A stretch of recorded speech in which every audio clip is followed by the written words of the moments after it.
Hey, what's going on, family? Welcome to a new video. And today, man, let's talk about credit, man. Let's get it.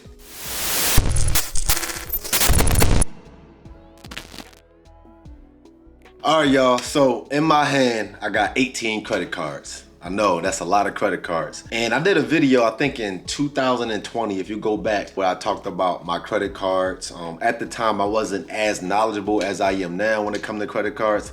And at the time, I still had a good amount. I think I had 10 credit cards before, but now I got 18. And I definitely want to get into the details of why I got these, why it's important to have personal and business credit cards, and how you literally can build wealth if you do it the right way, in a responsible way, through credit cards. Let's get it. All right, y'all. So let's start off by talking about your personal credit, right? We all know, most of us grew up not knowing much about credit, not knowing what makes up a credit score, and also just, not knowing how to properly utilize credit cards. Most people think that they got credit cards because they use it as an emergency, which is the wrong way to go about using credit cards. Credit cards should not be your emergency card in an event something happens. Credit cards should be used as leverage to buy and obtain assets, in my opinion. That's what I use them for. And also, at the same time, somebody with a good personal credit score would save a whole lot of money throughout their lifetime versus somebody who have a terrible credit score. But let's talk about a credit score real quick. All right, let's jump right into it, y'all. Look, I am not a credit guru, a credit specialist. I don't repair credit. I don't do none of that stuff. I only invest in real estate, and I use credit to actually buy real estate. And real quick, right? Your credit score is made up of 5 different areas, right? 5 different areas. And real quick, before we talk about that, I have over an 800 credit score, y'all.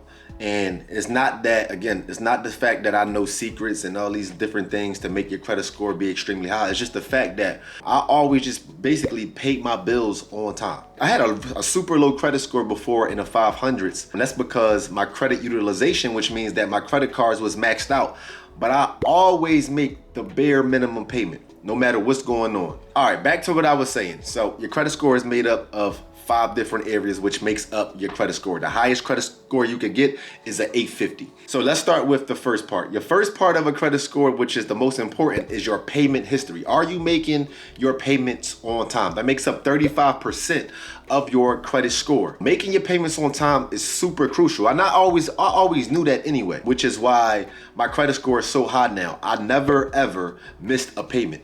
Rather, my credit card bill was $20,000 and I had to make a minimum payment of $200 a month. I made that minimum payment, even though most of it was going directly to interest. Just make your payments on time, y'all. Super important. The second most important part of your credit score is the amount that's owed, which is, like I was saying earlier, your credit utilization. If you have a $20,000 credit card, you should not have your credit card maxed out to $20,000. Now, you see a bunch of credit gurus online. They saying try to stay below 30% of what the credit card limit is. So if you have a $10,000 credit card limit, you shouldn't have no more than $3,000 on that card. I heard some people say 10%. For me, y'all, I just try to pay the balance off in full. If I don't have the money in my bank account, I'm not buying it with a credit card, because that's how you start getting jammed up. Again, your credit card, this is not free money. You got to pay it back with interest. So it's important that you do this the right way. The third most important piece of your credit score is the length of the history of your credit.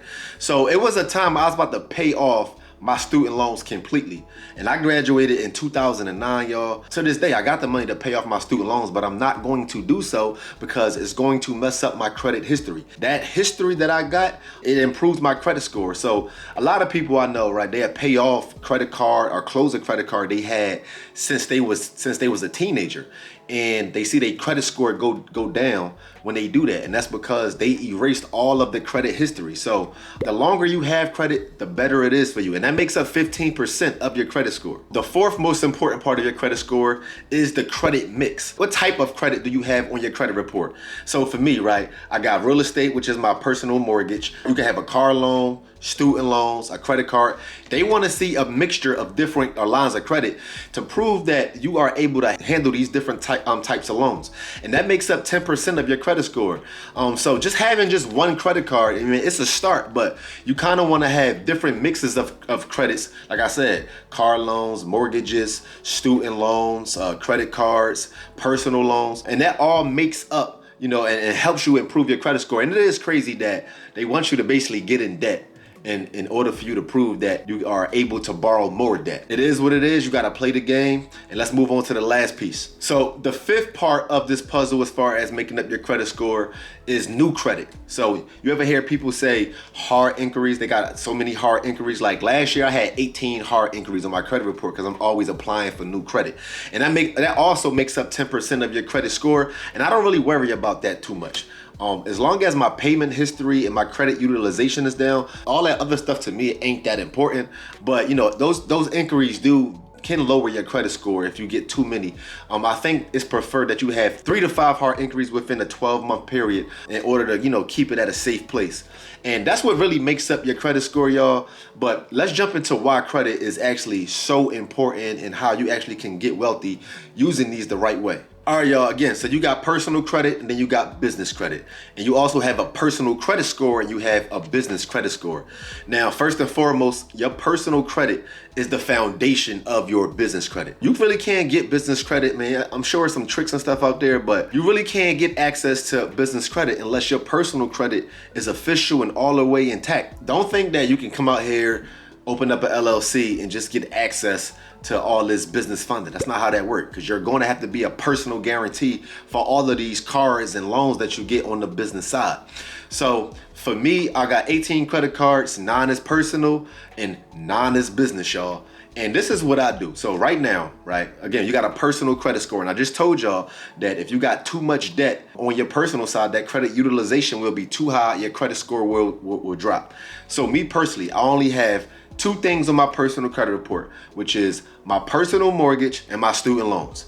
That's it. I don't have nothing else on my personal credit, which is why, my personal credit score is above 800. Whereas though on my business side, I got a bunch of debt, but it's good debt, right? Good debt, because I buy a lot of houses with my business credit cards, not with the personal, but with the business. And this is the thing, a lot of y'all might be thinking, like, how do you actually buy houses with a credit card?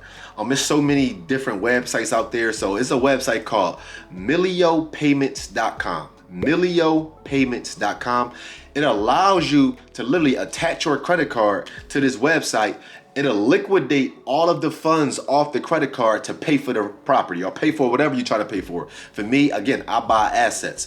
So if I need a down payment, if I actually can buy a house, depending on what area it's in, I'll use my credit cards to do so. And if I want to flip it real quick, I'll flip it, pay off the credit card, and do it again and again and again. And this is the thing about using business credit cards. Even though I got debt on my business credit cards, it doesn't reflect my personal credit score, because that's two separate things. None of my business debt show on my personal side. Y'all, my Range Rover also, that's on the business side. Not just that, y'all. Let's talk about some of the perks of having credit cards in general. One of the major perks is that you can get cash back or you can get something called reward points. Y'all, last year for my anniversary with my wife, we took a $9,000 vacation and I paid for it 100% with credit card points. And your credit, and how you accumulate credit card points is by using your credit card. Again, you only want to use your credit card when you know you got the money to pay it back. Not just that, y'all, you also can get cash back, right? So instead of me getting points to go on travel, I actually can get cash back and just have cash and do what I want with it. Also, the travel points. So Chase and American Express is 2 of the biggest when it comes to travel. Y'all, every hotel, every flight for like the past 3 years, I've used all by my points on my credit cards. The treatment is just different, especially with American Express. You're able to get into certain lounges, first class seats on your flights. If you use it enough, man, you almost can live your life through credit card points, and it's like you living for free, and it's an amazing feeling, y'all. It really is. Honestly, I haven't used a debit card. It had to be in over 2 years. I never really used a debit card. For me, debit cards are for people who are not responsible with credit cards. So if you know yourself and you know you're not responsible, let's go ahead and keep using the debit cards until you start building some better financial habits. Then you can start using your actual credit cards to start, getting those reward points and getting the benefits that these credit cards do provide, because they are amazing. All right, y'all, let's get into these 18 credit cards, and I want to show y'all how much money I got access to with these 18 credit cards. The first one I want to start with is WesBanco. I'm not sure if this is nationwide, but this is a business credit card, and this has a $10,000 limit. We got Divvy. This is also a business credit card. This has a $30,000 limit. This is Venmo.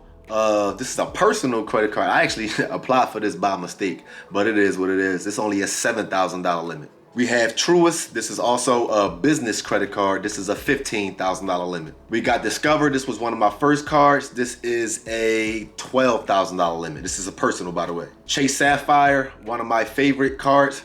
The points on here is amazing. I have a $24,000 limit for this. Chase Slate. This is another beginner card. This is a personal card. This is $10,000. Then I have the American Express Platinum. This is no limit. This is based on your spending habits. So typically I spend between $40,000 to $50,000 on this card for different marketing, for ads, to pay employees, things of that nature. And I think if I try to spend over like $150,000, they probably will deny me. So right now I'm able to spend about $150,000 per month on this card. This is also a business card. Then I have my American Express Platinum. The same thing with this. It's kind of the same thing as the business Platinum, except this is the business gold. The way the points work is a little different, but this is a great card as well. A Citi Double Cash. This is also a personal card. This is only about, I'm gonna say $5,000 on this card. Then we got the Navy Federal. This is a personal card. This is $23,000. US Bank. This was this was my very, very first card in college. I got this.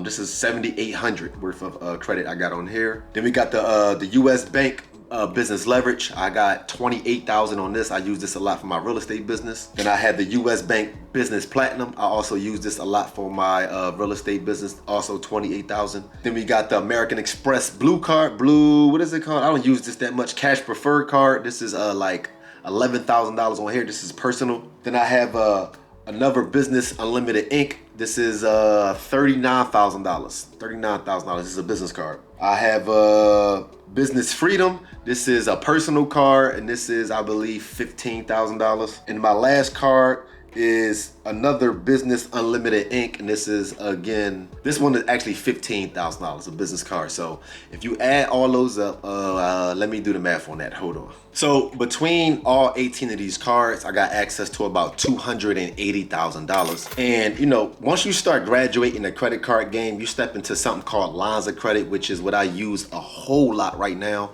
And with my lines of credit, I got access to like another maybe like $200,000 to $300,000.